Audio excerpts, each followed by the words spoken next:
a beautiful day here at Garden Crossings. It is totally the end of the season right now. It's October and things are starting to get a little bit cooler. Nights are cooling off.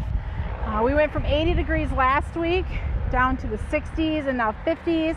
So things are definitely starting to kind of get a little tired, get a little sleepy, and the plants they're still looking good, but they're getting ready for their winter's nap. So let's go ahead and take a look at a few of the things that we currently have blooming. Some of the things to point out here in this bed of what's blooming right now, we've got some beautiful shrubs blooming. A lot of this is just color that's held on since the summer. We've got the Quickfire Fab hydrangea back there, just looking gorgeous. We've got some butterfly bush, the Lo and Behold Blue Chip Junior here. That's been a real treat for the butterflies, and we've had a lot of butterflies in this garden this year. Annuals still holding on fairly well. The Verbena Meteor Showers is just so vibrant. The butterflies, again, really loved those flowers, and you can see how they're just kind of sprinkled all along in this flower bed. This garden here is one of our pollinator gardens, or a very intentional, let's say, butterfly garden, where a lot of the plants that we have planted in here, we did plant specifically for the butterflies. The bright yellow you're seeing here lining the bricks, or the stone, that's the lemon coral sedum. It's an annual, but man, it's an annual that really adds a lot of interest, I think, into gardens or plantings or borders. You can see we're using it here along this rock wall, and it really just kind of fills in that space nicely. Actually, I think kind of frames in the garden a little bit with having that bright splash of yellow. The white sun patience, you can tell we haven't gotten cold yet. They're still looking very nice. Petunias are starting to be a little tired. I think we also are having a little bit of budworm maybe creeping in a little bit, which really this is the first year we've ever had issues with budworm. And to be honest, it's mid-October. These plants should have been pulled out about a month ago. So up until just the last probably 2-3 days is when we started to see them looking a little bit not so great. The Nemesia Aromance Mulberry, that plant is, it's a surprising workhorse. Nemesia typically don't like it when it gets hot, and these ones did beautiful throughout the summer. Another thing, I wasn't sure how this would work. So we've got the Nemesia planted with a Supertunia Vista Paradise, and the Vista series of petunias really are very aggressive. And you can see how this Nemesia Aromance Mulberry held its own in this ground planting with those Vista Supertunias. It's even a little bit taller. And I love how we've got those little wisps of purple that are kind of hanging out there with the bright pinks. The Firelight Tidbits, another one of our hardy hydrangeas that is looking great this fall. They were in their prime probably a month and a half ago, but even though the blooms are now at what we would call the spent bloom stage, they still look really nice. People always ask, so I'm going to tell you, what is the black foliage yellow flowering plant? That is a dahlia that is called Mystic Illusion, and that plant has bloomed all summer long. That black foliage is a great contrast to those yellow blooms, and obviously every time I do a video out here, someone catches it and notices it. So it's definitely one of those plants that have people talking. And you can see all the purple we've got going on. That's the Salvia, Rockin' Playin' the Blue. Rockin' Playin' the Blues. Look at those things, huge, and just as beautiful as what they were when we had them planted back in April. Much bigger now, a lot more flowers, but that is just such a vibrant plant that really stands out and is a great plant for the pollinators as well. Here is some of the candy corn spirea, and that foliage being that chartreuse green with that yellow really, I think, too, stands out nicely in the garden with all of the different flowers and foliage. And just even when it's not flowering, that foliage is really I think very special. And actually, just standing from this viewpoint, I think that is a great grouping of color with that pink and the yellow and the purple together, that is very complimentary. Sometimes you do things and you don't realize how good they are going to turn out, or you kind of do them unintentionally and it's a unintentional beautiful thing. The back side of this bed we have lined with a Super Tunia Vista bubblegum, and these bubblegum are upwards of 4 foot wide. So standing here from the front of the grass line to the back of that petunia, that's over 4 foot wide. So Vista bubblegum definitely is a workhorse in the garden. Fills a lot of ground and is just year after year continually a very beautiful plant. Like I said, this is a pollinator garden, so we're very intentional about planting pollinator plants. We have a bunch of Aesculapius in here. Here's another one of our Aesculapius plants, and we're just waiting for those seed pods to get to the stage where we can harvest the seeds, which actually this one here is probably getting about perfect. I mean, they're nice size, but once we start seeing them kind of brown up a little bit, that's when it usually tells us it's time to go ahead and pick. So these are a little bit smaller and still fairly green, so we'll leave those on. But yeah, once they'll start turning brown, that means that the seeds are ready to be harvested. That's the nice thing with Aesculapius or milkweed, is you can collect the seed from the plants, and if they're annuals and or perennials, doesn't matter. Those seeds, you can keep reusing them year after year, sharing them with your friends, and there's no excuse why anybody, unless you can't grow it, but there's really no excuse why you can't have milkweed in your garden. It's beautiful ornamental grass here. Niagara, is this Niagara Falls? Yeah, Panicum Niagara Falls. I just love the wispy plumes and how it adds that motion into the garden. Behind Niagara Falls, we have a planting of the Pugster Blue butterfly bush, and they're still blooming really nice for this late in the season. The Proudberry shrub is looking very proud right now. Look at those beautiful pink berries, so big and juicy looking, and just such a unique fall color to add to the garden. The birds will enjoy them. I don't know, it's such a very pretty plant. What do you think? Do you like the Proudberry? I know a while back this was in a video and we got a lot of response from it. So that kind of goes to tell me that people do love this Proudberry as much as what I do. It's just so fun and unique. Other plants in this garden. So not only are we planting for the hummingbirds and the pollinators, we also want to think about winter interest, because you gotta have a 4-season garden, right? And so here we've planted red twig dogwood. So right now it's still got the leaves on it, and to be honest, the plant doesn't look like much, for 90% of the year. But once the leaves fall off and once the snow here in Michigan flies, this plant is an absolute beauty. So it's called a red twig dogwood, or cornus. It's Arctic fire. And the reason is because red twigs, as the name implies, is what this plant has. So beautiful red twigs. So like I said, can you imagine just a blanket of white snow around this plant? These red twigs are so vibrant and just stand out so beautifully. The other reason why I plant a red twig dogwood in this garden is because I like to do winter porch pots. And these nice long red twigs in my winter porch pots are a nice thriller or accent to those containers. So when the gardeners ask, can we trim this plant back? My answer is always no, not until I gather my twigs for winter pots. And then if you want to trim it back, you can. One thing to point out with red twig dogwood, it is better though if you do give it a slight trim. So go every 2 to 3 years and give it a nice hard trim, because as the plant gets older and older, it loses its vibrancy. The red is just not there as vibrant. So every 2 to 3 years, go ahead and give it a nice trim, because that's going to create new growth, which will get you those bright red stems again. Other things blooming in this garden. We've got some evergreens here. And these here are the strongbox hollies.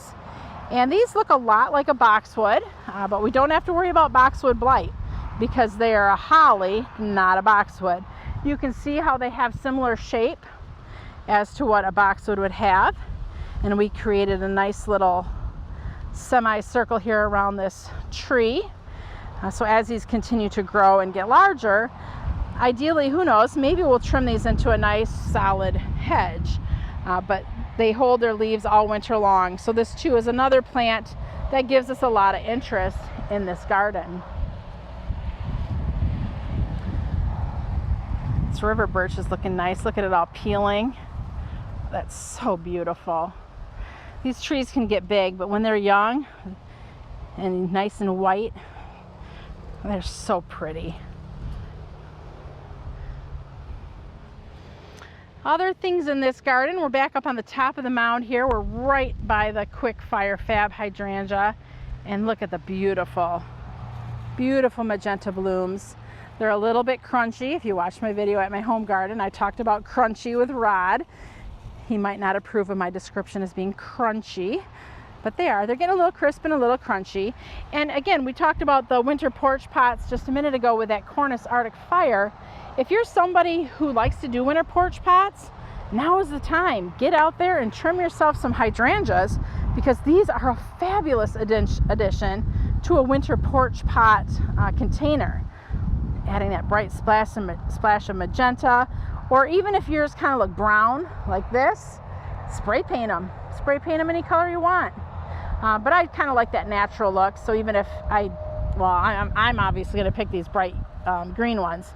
But a lot of times that natural look is also just as pretty as the ones, I just said bright green, didn't I?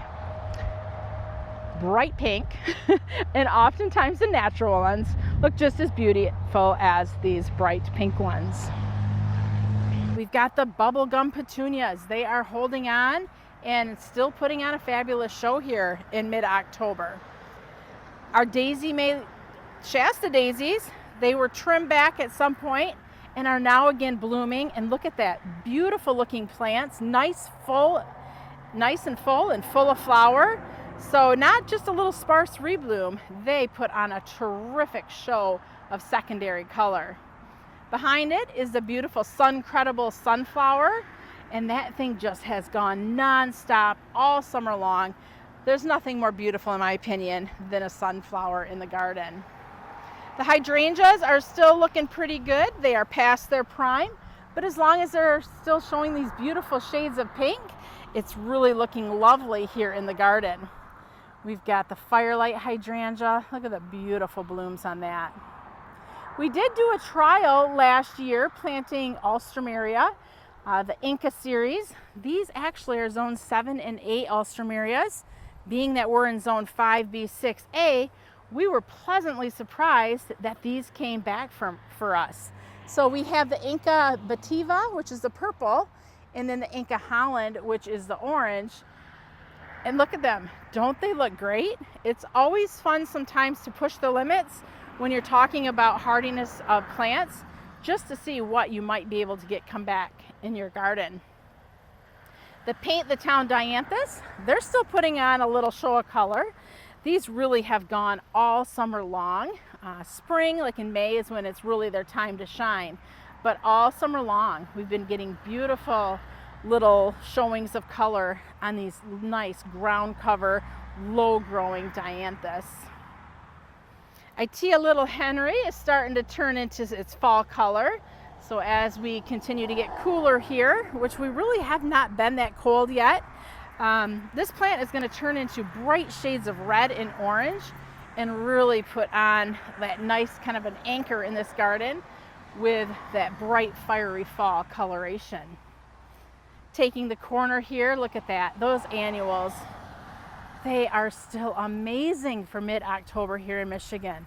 The pink are the Sun Patiens, white, surefire white begonias.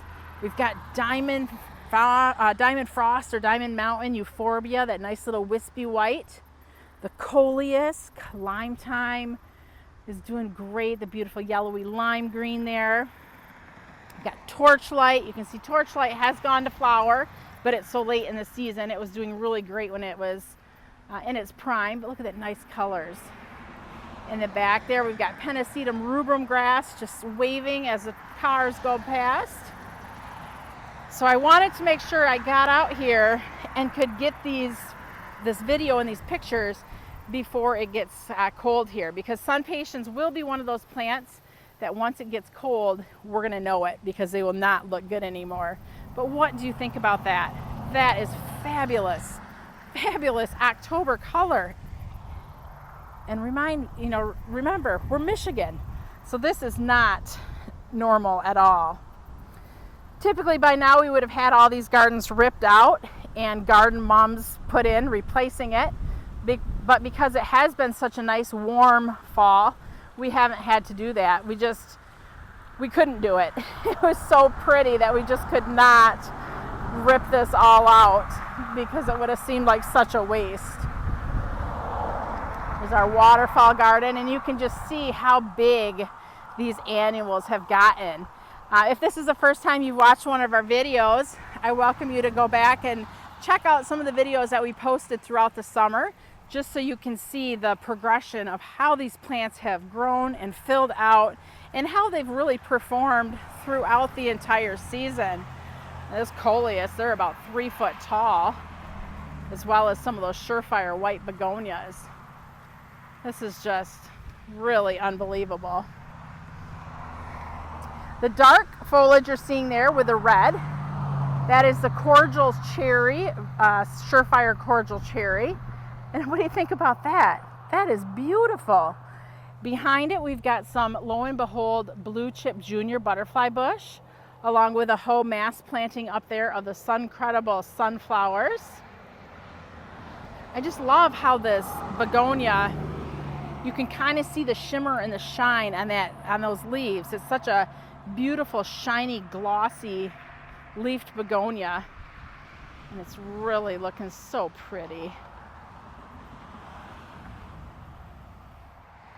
I really do love how these butterfly bush have been blooming so late into the season here. So we'll go in for a closer look so you can just see the nice purple blooms on them. So the Lo and Behold series are a compact butterfly bush that gets about 3 foot tall and 3 foot wide. Sometimes a little smaller, but these are a pretty mature plant. But this is a great plant for the butterflies as far as a pollen source. It's not a host plant, but it is a great plant for them to go to get the pollen. So if you're looking for compact butterfly bush, the Lo and Behold series, I think, is a great little shrub to add into the garden. The lavender too has been doing really good. This is the Sweet Romance lavender. And this too, I was surprised at how long this has been blooming in this season. Right now I'm seeing the honeybees on it. So it is important that we plant things that the pollinators can enjoy late into the season as well. Just because we may be kind of over our garden, it doesn't mean that the pollinators are finished for the year. So it's nice to leave things in the garden for them as well. More sun patience with begonias. That's a great pairing right there. Sun patience up front with a surefire white begonias behind it. They really help offset each other, I think, nicely. We'll head on over to the 55-mile-an-hour garden. You could probably hear the traffic in the background just whipping through. So the 55-mile-an-hour garden has done good all season. You can see the front, that is the Macadamia Gold Dust. That really has finished flowering for the season. That's one of those plants that likes it hot. And since it's gotten cooler, we can really tell once it started cooling off because those plants stopped flowering. But behind it, we've got the Supertunia Vista Jazzberry, which is still just as vibrant as ever and really puts on a show-stopping color. The back side of the 55-mile-an-hour garden is bordered in white sun patience. And I've talked about white sun patience before because I just love white at night. And that split rail fence too does the same thing. But it really glows in the night, having white in the garden. Here's a shrub I haven't shown before. This is the Rosa Sharon. This is Purple Pillar. And this plant's about 5 foot tall right now. And this is a columnar Rose of Sharon. So this one gets maybe about 3 or so, maybe 4 foot wide, and will get about 8 to 10 foot tall. So something that's narrow that gets tall, which I think is nice to have in the garden. A few things that are more columnar. So this plant was planted, I think, 2 years ago. Maybe it's been 3 years now. So it's just kind of starting to come into its own. And our point was that we wanted a few shrubs that would get taller than the split rail fence. But up until that point, we're just filling it with annuals because obviously the shrubs aren't to their mature size yet. Here's a arborvitae. This is Fluffy. It's kind of poking through all the annuals there that are burying it. But we planted this because we wanted some winter color. So that will be a great winter plant. When that gets taller, off the top of my head, I'm trying to remember the height on that one. I think it's around 6 foot tall when it's mature. So we have 2 of them planted in this bed. This is a very symmetrical bed. So that will be great winter color for us. Hydrangeas, Quick Fire Fab is looking good. This is one of the earlier blooming panicle hydrangeas. And you can see it's still holding on to color really nice. The Suncredible sunflowers, we did those to kind of pair with that gold dust that's sitting up front. That way the yellow would kind of pull from the front and the back of this garden bed. We also have a few hollies in here for winter interest. And you can see they're starting to put on berries. So they're going to lose their leaves. And then in the winter we'll have these little splashes of red coming from the holly. Also, for the first time planted in the garden, we put an oak leaf hydrangea. So the reason for the oak leaf hydrangea, number one, is we didn't have any, so this way I can talk about it with you. But the bigger reason for this is because look at that fabulous fall color. So the intentions with planting this is that we wanted to add some great fall foliage color in, and you can see the beautiful kind of oranges and reds that hydrangea is adding to this garden space. And then as we walk along, we have the holly again, Quick Fire Fab, and then at the very end we have another purple pillar hydrangea. So this garden here it's looking so good. I just have to shake my head in amazement at how well these plants are doing this year. June was rough. It was very, very dry here, and we weren't sure what was going to happen. But once we got rain in June, at the end of June, we had a pretty consistent or consistently enough rain that the gardens just thrived and have done fabulous all summer now into the fall. At this end of the garden, you can see some lantana there, which is still doing good. I was thinking that would probably have kind of slowed down because it's gotten cooler, but it's still holding on and doing really good. I believe that's the Luscious Citron. We've got some white in here, which is a Diamond Frost Euphorbia. Planted in the back is some Dicentra Pink Hearts. And those plants, perennials that just go all summer in the full sun. The hydrangeas you're seeing are the Little Lime Punch. Those did gorgeous. Oh, here we go, some annuals. Hoopla, Vivid Violet. Look at that. That is a mass of beauty. That is doing fabulous. I think I have a favorite word, fabulous. Here are clematis. So these clematis typically bloom in June or July. These are all reblooming. So we have Viva Polonia. Now they're kind of washed out. Now this is a better representation of color, a little bit more brighter and magenta. And we also have Jolly Good. Look at that. October. And these clematis are reblooming. That is so fun to see when the plants kind of give you that second bloom. I was trying to come up with a fun little description, but all right, kind of walking up on top here of this berm, we got the heuchera. Coneflowers are still putting out a little bit of color. And the reason I'm up here is because this shrub up ahead of me has fabulous color, and I want to see what it is. That is great fall color. Oh, wow. So this is the button bush. This is Sugar Shack. I did not realize that Sugar Shack put on such great color in the fall. So Sugar Shack is mostly known for its little flowers, which isn't super good because it's really spent now. Here's another one. These are little white flowers typically. Look at that.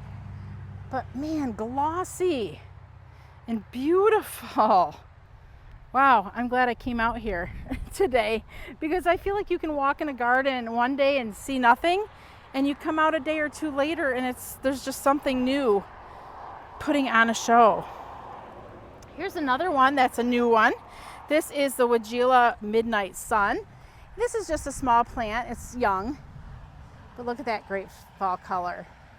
And Midnight Sun actually has great color all season, but this is just really intensified now because it's fall. This goes to show, like, get in your garden. Don't just sit and look at it from a distance. Crawl in, get in, and check out everything. The chartreuse you're seeing, that's a Juga. Monarda, all reblooming. This blooms in, when is it usually blooming? July. We trimmed it back. And look at all those bonus blooms. String Theory Amsonia. This is going to turn really bright yellow and orange. It's not there yet, but look at that beautiful texture on the plant. And that's going to be a great fall color once it cools off a bit. Brandywine Viburnum. Nice glossy foliage. Look at these beautiful berries on Brandywine. And then that one little leaf you're seeing, that's what this whole bush is going to look like. Bright yellowy red.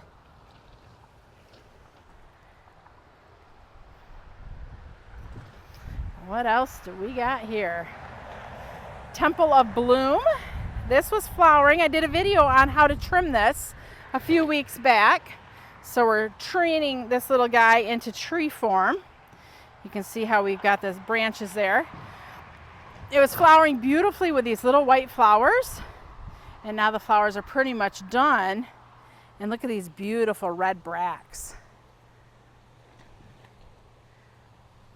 Gorgeous. I mean, I almost think these red bracts are prettier than the flowers.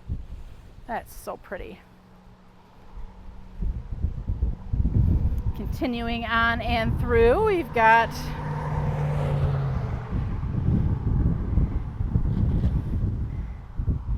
hibiscus, that's done. Got some Veronica, putting on a few bonus blooms there. There's a lot of mushrooms in here. I've kind of read from people that there's been a lot of mushrooms in the garden lately. Have you experienced that yourself? Beautiful grasses blowing in the breeze. This is the Pennisetum Prairie Winds Desert Plains, it looks like. So grass are really important because they add that motion into the garden. We've got a few mums in here from last year that came back. We really didn't do any mum planting this year because, like I said, with all this annual color, we just didn't feel the need to rip this all out and plant mums.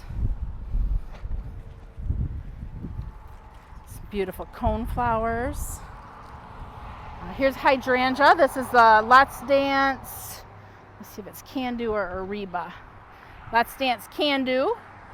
So this one blooms off of new and old growth. It's a big leaf hydrangea. And you can see these beautiful blooms. So many blooms, and you can see the buds. I don't know if we'll get those bloom, and there's another bud. So I'm not sure if we're going to get to see these buds bloom this year because it might get too cold. But man, Can-Do really is a very, very reliable here in our Zone 5B garden and blooms late into the season. And it just keeps putting on more and more flowers. Thank you for walking through the gardens today. It's, like I said, end of October, and I would invite you all to come back next spring, next summer, and you can take a walk through our Proven Winners signature gardens here at Garden Crossings. We are just able to show you a little bit of snippet in these videos. Be sure to check out our videos from the summer when everything was in its prime. But if you have any questions or comments, please feel free to leave them below. If you're new to our station, we'd love it if you would subscribe and like this video. Thanks for watching. I'm Heidi from Garden Crossings.